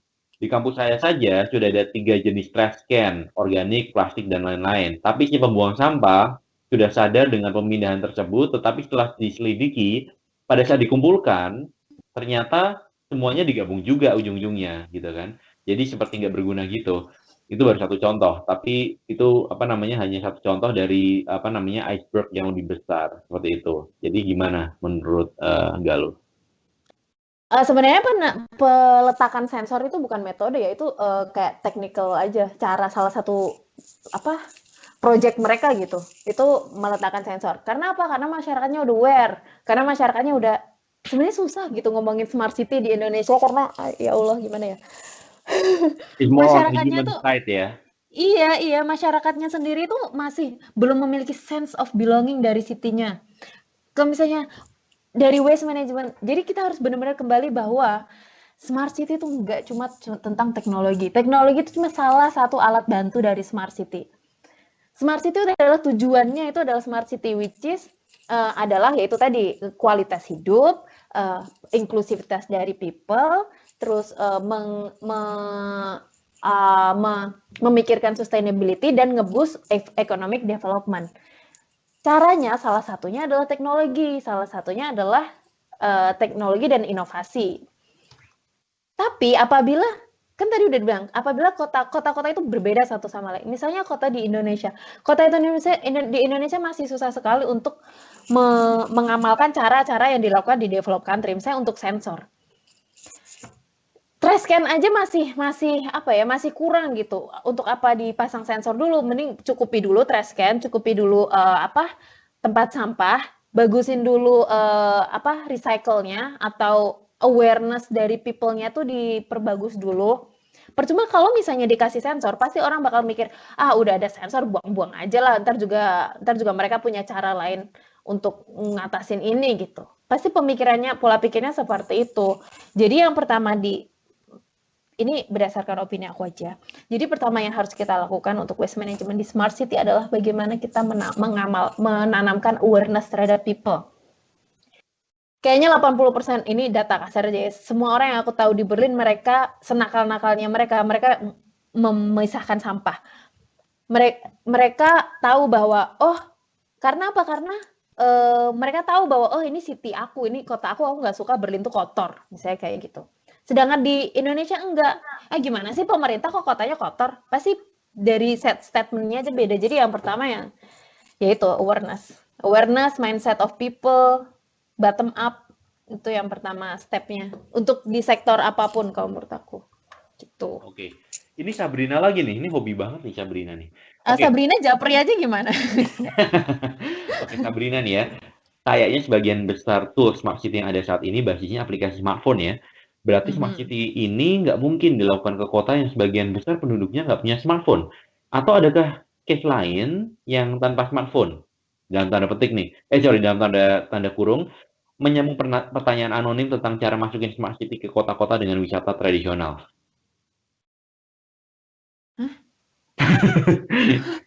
Oke, ini maksudnya yang wisata tradisional? Enggak, ini menyambung pertanyaan yang wisata tradisional tadi, tapi intinya gini, Oh, dia Sabrina ini orangnya sama? Oh, enggak, bukan. ini kalian berbeda, tetapi Sabrina ini concern bahwa kelihatannya Oh menurut gitu. pengamatan dia, kebanyakan aplikasi smart city itu bentuknya smartphone kan. Nah, kemudian kalau gitu smart city ini nggak bisa diaplikasikan di kota yang nggak punya banyak smartphone dong. Adakah case lain yang nggak pakai smartphone? Ini depends sih projeknya apa. Kalau misalnya kalau misalnya projeknya misalnya untuk kita mau apa ya, pakai bentar aku construct kalimat dulu. Oh, misalnya ini smart mobility. Itu nggak tentang smartphone aja, misalnya tentang bagaimana ada di salah satu kota bagaimana si apa ya si urban planner ini menciptakan kota yang mixed use, yang apa ya, yang lebih walkable. Demi apa? Demi demi dia mengurangi si ini, si apa? Mengurangi si penggunaan kendaraan bermotor, mengurangi private vehicle kayak gitu. Akhirnya dia melakukan construction dengan cara menyebarkan si mixed use dengan radius-radius yang bisa ditempuh dengan jalan kaki. Itu kan salah satu contoh dari smart city juga. Jadi kayak nggak semuanya deh smart city itu tentang teknologi. Cuma untuk beberapa yang memang kota yang memang banyak yang belum menggunakan smart teknologi, berarti pendekatannya bukan seperti itu. Berarti pendekatannya adalah kita bisa mencukupi dulu basic needs-nya, kita bisa meng-awareness dulu ke masyarakatnya, kita bisa mencukupi dulu infrastruktur yang at least basic dari yang mereka butuhkan gitu. Karena misalnya kita ngomong di developed country, ini bukan kita ngomongin lagi kemacetan, udah kita nggak ngomongin lagi housing shortage ya, housing shortage tetap ada, cuma kita udah ada di era yang lain gitu. Kalau misalnya kita ngomongin di developing country gitu. Jadi ya pendekatannya memang udah cukup berbeda gitu. Oke. Ini berikutnya dari Daud nih. Ini kalau wah ini pertanyaan panjang banget nih udah kayak esai aja. Oke, Daud bertanya, banyak tulisan yang memprediksi bahwa border atau atau batas antar kota bahkan negara akan semakin tidak relevan dengan terbentuknya jaringan antar perkotaan, misalnya Boston, Washington, Pennsylvania, dan New York atau LA, SF dan seterusnya ya. Intinya dia menyebutkan beberapa Mm-mm. contoh. Mm-mm. Namun administrasi pemerintahan biasanya tidak berkembang secepat perkembangan realita di lapangan, sehingga masih akan ada sekat-sekat seperti yurisdiksi yang mungkin akan menghambat perkembangan dari lintas jaringan atau perkotaan. Pertanyaannya, bagaimana relevansi smart city terhadap perkembangan ini? Ada nggak contoh penerapan smart city yang lintas kota atau jurisdiksi? Yang lintas kota atau yurisdiksi ada, yaitu Berlin Brandenburg. Berlin itu berbatasan dengan Brandenburg, ada kota namanya Brandenburg. Mereka punya satu project yang sama di bawah payung smart city, yaitu smart mobility-nya. Dengan cara apa? Dengan cara mereka sama-sama ngebus untuk penggunaan elektrikal. Jadi ada di satu bukunya di apa? Di rencananya itu adalah smart mobility for Berlin Brandenburg. Itu adalah fisikalnya. Contohnya apa? Contoh dari lebih ke teknisnya lagi, misalnya untuk mereka mau menarik investor, mereka menciptakan dan untuk mereka meningkatkan produksi dari si electrical, mereka berusaha menciptakan R&D atau research and development, itu misalnya salah satunya di Berlin. Tapi mereka menciptakan faktorinya ada di Brandenburg. Jadi mereka dilihat oleh investornya itu bukan cuma Berlin, bukan cuma Brandenburg, tapi Berlin and Brandenburg, which is that's not a bad things gitu. Kita harus mulai embrace bahwa misalnya lagi Jakarta. Jakarta apabila kita mau merencanakan water area, kita nggak cuma bisa merencanakan Jakarta. Kita nggak cuma, tapi Jakarta, Bogor, dan kota-kota tangkapan air lainnya gitu. Kota-kota yang dialiri air di daerah itu, watershed areanya si Ciliwung misalnya kayak gitu. Bagaimana penerapan smart city-nya yang tadi udah contoh Berlin Brandenburg, terus abis itu bagaimana ya penerapannya? Ya semacam apa nih? Bentar. Semacam kita bekerja sama antar stakeholder-nya itu butuh, karena ya pada dasarnya kita bukan compete antar city, tapi kita bagaimana meningkatkan quality of life untuk citizen itu sendiri. Gitu. Tapi contoh-contohnya sih udah banyak. Kebanyakan sih di smart mobility sama untuk urusan water atau disaster management. Kebanyakan sih itu untuk yang setahu saya. Oke. Nah, ini dari Jessica, konsep yang menarik Apa? dengan melibatkan warga sebagai sumber data. Bagaimana cara menjaga kualitas data tersebut? Di satu sisi, metode ini efektif dan efisien, namun di sisi lain bisa jadi banyak informasi dalam tanda petik palsu yang beredar dalam database. Nah, ini data ini ya, data hygiene ya istilahnya ya. Iya, Gimana? iya, iya. Yang pertama apa? Menjaga apa? Intinya adalah melibatkan citizen atau orang dalam Mm-mm. apa namanya pengupdatean data itu cara yang efektif. Tapi bagaimana kita Mm-mm. make sure bahwa data yang di-input itu benar, apa adanya, bersih, dan sesuai dengan standar. Oh, itu memang termasuk challenge ya. Jadi nggak semua smart city tuh kayak ya semudah itu aja. Selain data privacy itu juga ada data apa sih reliabilitas apa sih itu. Jadi kebenaran data itu memang sangat sulit untuk diprediksi gitu. Tapi ya itu adalah satu dari positif negatif. Saya nggak bilang ada cara khusus untuk menghadapi itu, but still that's better than nothing gitu.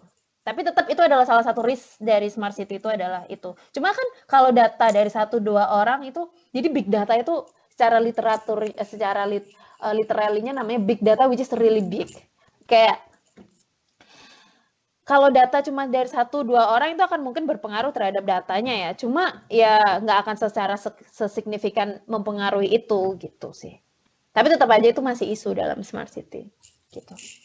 Oke, good answers. Berikutnya dari Wisesa. Dari penjelasan yang Mbak Galuh paparkan, saya sangat sadar betapa peran manusia berpengaruh sangat dominan dalam perkembangan sebuah kota menjadi smart city.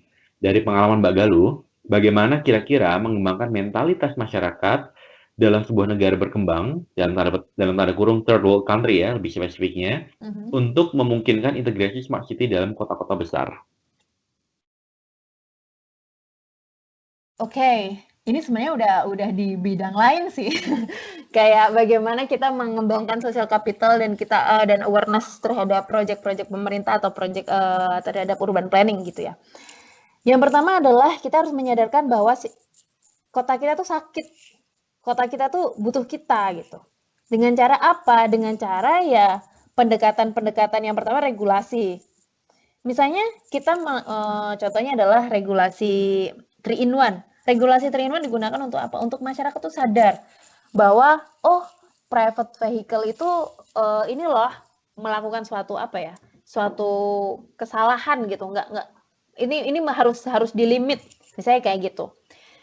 Terus regulasi, awareness, education. Education tuh penting banget. Education, terus hmm, yang aku tahu sih itu dulu sih kayak meningkatkan awareness, education dari anak-anak mudanya.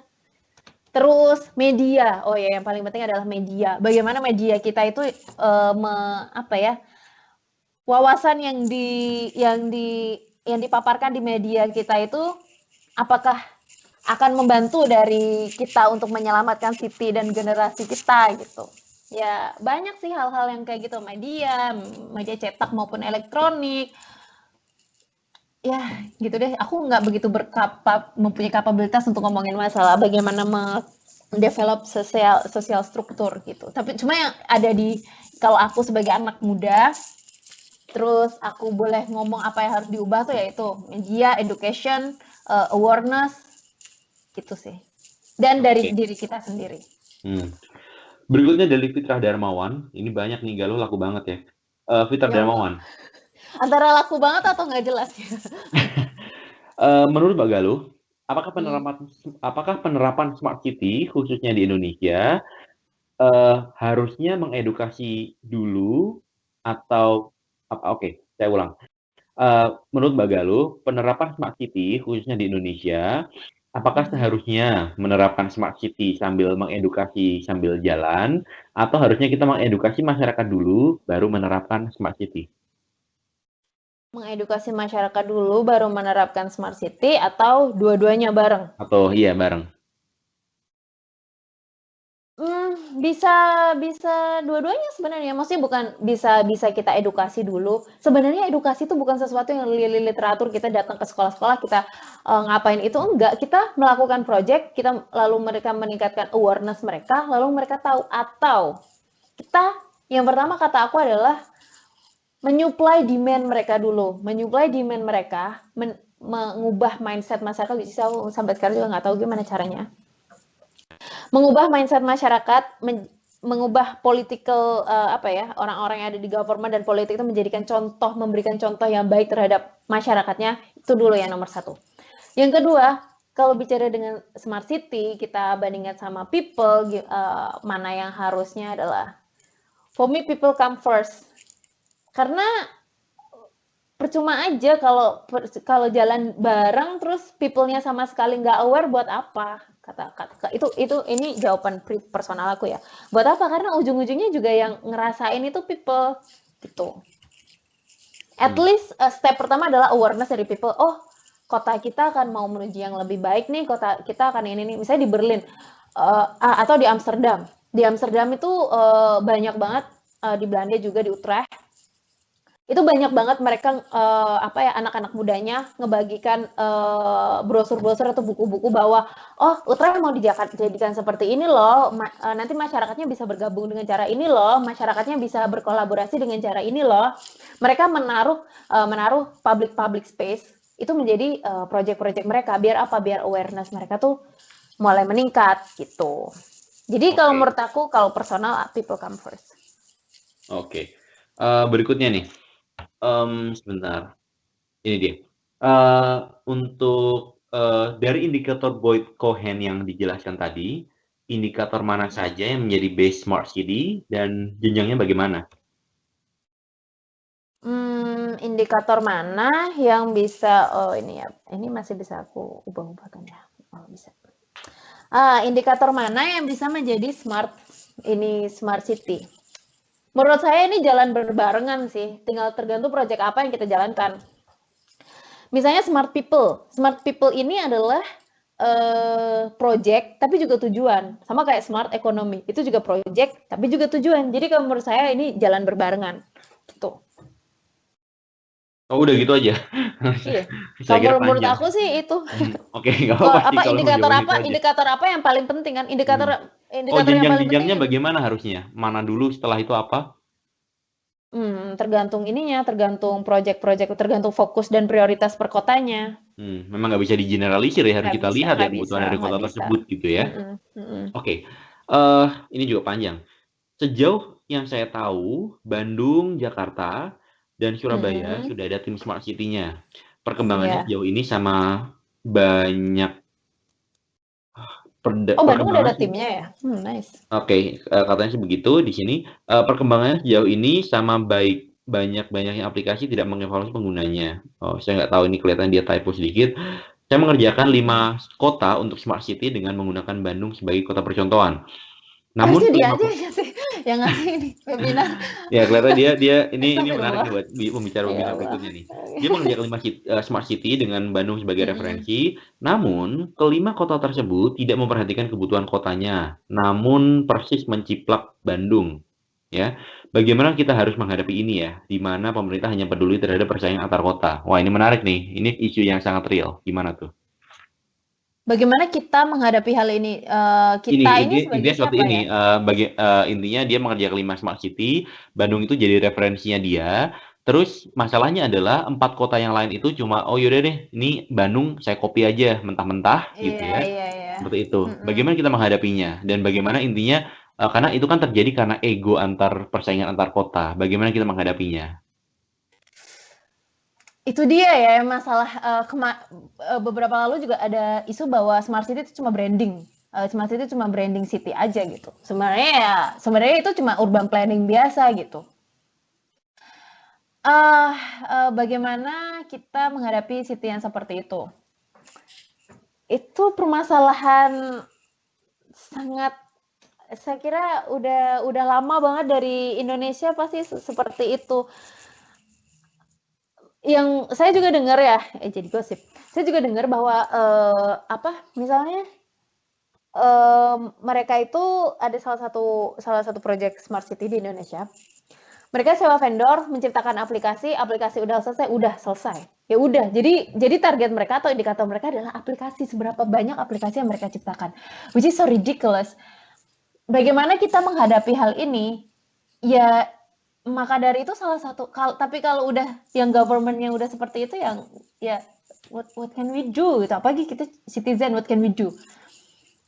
Lalu ya itu dia, mungkin disitulah peran-peran akademisi, peran-peran teknokrat, peran-peran citizen, kalau mereka masih mau melakukan suatu movement atau melakukan suatu kontrol terhadap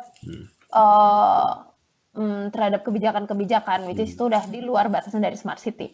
Mungkin itu lebih pada ini ya, mungkin edukasi kepada stakeholder kali ya, bahwa tidak semua yang jalan di sana itu akan jalan di sini, mungkin harusnya seperti itu ya.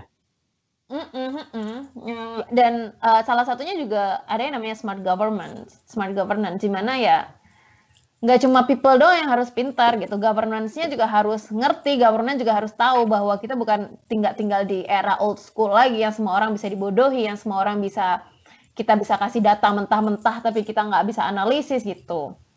Terus selain itu juga ada isu yang menarik di smart city adalah bagaimana orang-orang berpikir, para urbanis berpikir bahwa smart city tuh nggak cuma isu untuk digital analysis, nggak cuma isu untuk masyarakat dan urban planning, tapi juga untuk political. Kita banyak sekali reading yang bilang bahwa kita nggak akan bisa bergerak kemana-mana kalau kita nggak punya political will. Jadi orang-orang yang bergerak di government, orang-orang yang politik itu nggak ngerti apa-apa atau bahkan juga nggak mau kerja apa-apa di bidang smart city itu, kita nggak akan jalan kemana-mana. Itulah masalah yang kita hadapi di hampir semua sektor di Indonesia. Itu, menurut saya. Oke, mantap. We have like so many homeworks. Oke. Dan juga kita punya cuma 3 pertanyaan lagi nih. Oke, jadi bear with me. Berikutnya ini namanya cukup unik ya. Ini pasti bukan nama asli. Namanya itu adalah penghuni papa biru. I don't know what that means, but ini pertanyaannya cukup canggih karena ditanyakan dalam bahasa Inggris ya. Wow. What are the best practices available in the areas of renewable and sustainable energy efficient models? And what are the institutional structures to be established for the implementation of smart city missions, especially for developing countries like Indonesia? Thank you. Ini ya, berasa ini Miss Indonesia lagi. Oh bukan, ini berasa ini kalau lu nanti tesis ya, dites, nah ini kayak gini. Oke, yang pertama, jawabnya pakai bahasa apa nih? Boleh pakai Jerman aja kali ya, karena pertanyaan dalam bahasa Inggris. Even Iga. Bahasa Indonesia aja biar terbuka untuk semua. Oke, jadi pertanyaannya yang pertama adalah best practice untuk renewable energy. Best practice-nya adalah pada saat ini sebenarnya proyek-proyek yang dilakukan tuh nggak ada yang jelek, proyek-proyek smart city, tergantung kita mau melihat dari sisi apa. Misalnya renewable energy itu bisa disebut dengan mungkin bisa dilihat dengan cara ketik aja smart grid project di Google, itu pasti udah muncul banyak project. Apalagi kalau bilang renewable energy itu kan itu konsepnya gede banget, itu itu sesuatu yang yang besar yang kita bisa breakdown lagi di yang kecil-kecil. Nah, project smart city itu isinya tuh yang kecil-kecil itulah project smart city. Dia tuh nggak, kalau kita bicara urban planning itu kan makro sekali. Nah, smart city dan project smart city tuh dia breakdown dia mikro dari si urban planning itu. Nah, kalau misalnya mau melihat best practice apa sih yang ada yang untuk renewable energy, kita harus melihat dulu renewable energy yang di bidang apa. Tapi kalau mau melihat salah satu contohnya, itu bisa dilihat di Belanda, karena Belanda adalah salah satu pionir dari renewable energy gitu, menurut aku. Contohnya ada apa? Contohnya adalah windmill, kayak misalnya penggunaan solar system. Terus di Vienna itu adalah terkenal bahwa saking dari mereka involvement dari citizen, bahkan pencipta dari solar, ada salah satu inovasi tentang solar panel itu penciptanya adalah si citizen, kemudian dia bikin atau dia develop di Urban Innovation Incubator, terus dibantu oleh pemerintah. Nah, kayak gitu. Terus apa lagi ya? Solar panel, terus renewable energy. Banyak sih tergantung proyeknya. Dia renewable-nya mau jadi apa, itu banyak kok, udah banyak di ini. Best practice-nya karena itu dia, karena city itu berbeda, challenge-nya juga berbeda, jadi susah sih kalau disebut dengan best. Yang namanya best itu yang good practice sih banyak. Cuma kalau best practice aku kurang tahu deh. Cuma kalau diketik aja di Google pasti bisa. Proyeknya banyak kok untuk renewable energy, yaitu dia tergantung mau renewable energy yang spesifiknya apa gitu. Terus pertanyaan kedua, gimana yang di development country gimana, Mas? Sebentar saya lihat lagi. What are the institutional structures or EMU to be established for the implementation of smart city mission, especially for developing countries? Kelihatannya dia nanya semacam struktur institusional. Struktur organisasinya itu beda-beda. Itu bukan satu stuck kayak misalnya ada standar struktur organisasi dari UN terus kayak misalnya standar dari lain gitu, atau EU. Kalau EU sepertinya punya EU punya, karena EU kan emang punya badan untuk smart city dan dia bekerja sama dengan negara-negara di EU untuk melakukan smart city. Jadi emang mereka punya satu badan sendiri gitu. Tapi untuk di developing country, saya belum pernah lihat ada ASEAN punya ASEAN. Saya contohnya ASEAN punya badan smart city ASEAN gitu. Kayak belum pernah dengar. Jadi itu masih tergantung antar kota. Misalnya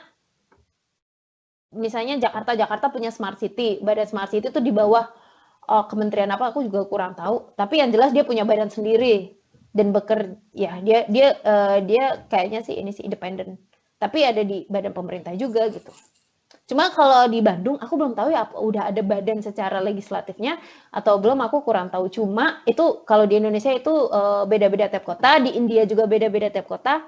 Tapi di India dia ada di bawah suatu kementerian, lalu langsung ke kota-kota, langsung ke antar kotanya gitu. Jadi beda per kota per negara gitu. Oke, 2 pertanyaan lagi dari No Name. Dari yang saya tangkap, smart city ini sangat berkaitan dengan teknologi yang sangat canggih. Namun bukankah smart city tidak dapat diukur? Dikarenakan kebutuhan setiap kota itu berbeda-beda.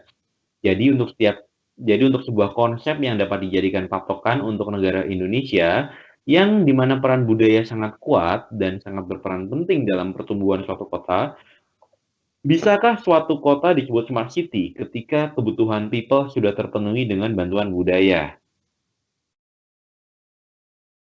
Dengan bantuan budaya, saya nggak ngerti ya bagaimana mencukupi kebutuhan, nggak tahu ya, mungkin karena saya kuliah teknik ya, saya nggak kuliah filosofi gitu. Saya nggak ngerti gimana maksudnya memenuhi kebutuhan hidup atau fasilitas physical infrastructure dengan cara budaya itu kayak gimana ya Mas? Mas Vero gimana? Ini pertanyaan panjang ya, jadi kita sering lost in translation gitu ya. Jadi mungkin kita perlu menanyakannya dengan lebih pendek. Tapi kalau saya boleh menelaah gitu ya, bisakah suatu kota disebut smart city kalau misalnya orang-orangnya itu sebenarnya sudah cukup terpenuhi dari sisi kebutuhan dasar yang I don't know, I really don't know actually. Mungkin kita skip dulu kali ya. Gini. Gini aja, aku kopas ya. Kita lanjut pertanyaan berikutnya, aku kopas nanti. Jadi kita punya waktu lebih untuk baca ya. Oke, ini pertanyaan terakhir dari Denny karena ini benar-benar panjang. Denny ini pendek nih. Nah, ini bagus nih. Ini Anda diminta pendapatnya. Prediksi Anda sendiri, berapa tahun lagi Indonesia secara umum dari Sabang sampai Merauke bisa atau siap menjadi smart city? Atau minimal dalam hal smart waste management mungkin? Wah, ini ulang lagi Mas, tolong gimana? Tadi ada yang ngetok pintu. Gimana? Sorry. Oke. Prediksi Anda, berapa tahun lagi Indonesia secara umum dari Sabang sampai Merauke bisa dan siap menjadi smart city? Atau minimal dalam hal smart waste management mungkin? Berapa tahun lagi? Just so abstract. Intinya Galuh diminta untuk predik lah Indonesia dari Sabang sampai Merauke secara umum, kita berapa tahun lagi sih semuanya bisa smart city gitu. Dan minimal kalau nggak smart city ya mungkin smart waste management itu kapan sih sebenarnya? It depends. Kapan kita mau mengolah sampah, kapan kita mau ya tanya aja kita tanya deh pada diri sendiri kapan kita mau waktu kita jalan ke dapur mau buang sampah, kapan kita bisa lihat ada minimal 2 atau 3 tempat sampah yang berbeda. Itulah kita akan mulai masa-masa itu. Jadi pertanyaannya kita kembalikan ke diri sendiri. Iya, well sebenarnya juga pertanyaan seperti ini susah sekali dijawab ya karena hypothetical Susah sekali apalagi Hypothetical, kalau kita ngomong susah. hypothetical dan datanya cukup limited. Jadi ini kalaupun dijawab juga nggak akan bisa menjadi sesuatu yang bisa direferensikan. Datanya sangat limited. Oke, udah aku copy di chat window, silakan di resapi sambil Galuh baca. Mungkin aku cek dulu ada pertanyaan baru apa enggak. Harusnya nggak ada. Wah, alhamdulillah nggak ada. Oke, jadi tinggal satu pertanyaan itu Galuh. Udah paham? Bukankah? Bentar dong. Bukankah Smart City tidak dapat diukur karena ini adalah sesi webinar terlama ya 1 jam 45 menit, sekarang 46 menit. Jadi ini mengalahkan sesinya Mbak Nila. Mbak Nila tadi cukup panjang juga, pertanyaannya banyak, 1 jam 37 menit. Nah ini udah 46, jadi Galuh saat ini yang terlama dan pertanyaan paling banyak gitu ya. Oke, kayaknya aku ngerti. Oke, ya gimana tuh? Mungkin bisa di-refresh kali pertanyaannya? Oke, ya. Jadi pemirsa dari yang saya tangkap, Smart City itu sangat berkaitan dengan teknologi yang sangat canggih. Namun bukankah Smart City tidak dapat diukur karena kebutuhan setiap kota berbeda-beda? Benar, tidak bisa diukur.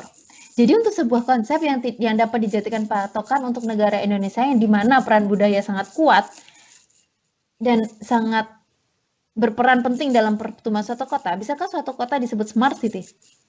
Ketika kebutuhan people sudah terpenuhi dengan budaya. Ini 2 kalimat yang sangat berbeda karena yang pertama adalah kebutuhan. Dia bilang bahwa Indonesia peran budaya sangat kuat.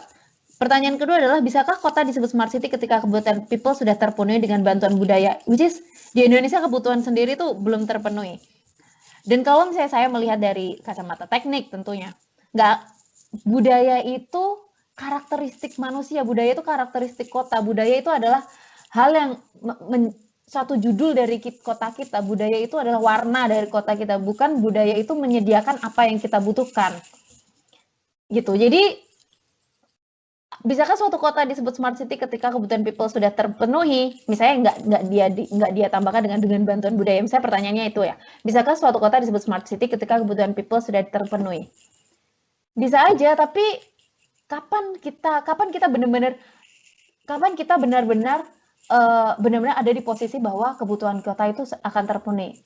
Saya nggak yakin masa itu ada karena challenge dari kota itu akan terus berkembang, teknologi itu akan terus berkembang, kebutuhan manusia itu akan terus berkembang.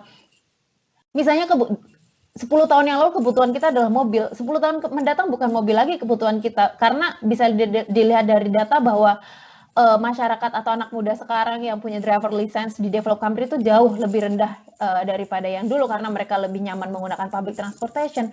Jadi yang dinamakan kebutuhan aja itu udah berbeda gitu. Challenge-nya pun berbeda.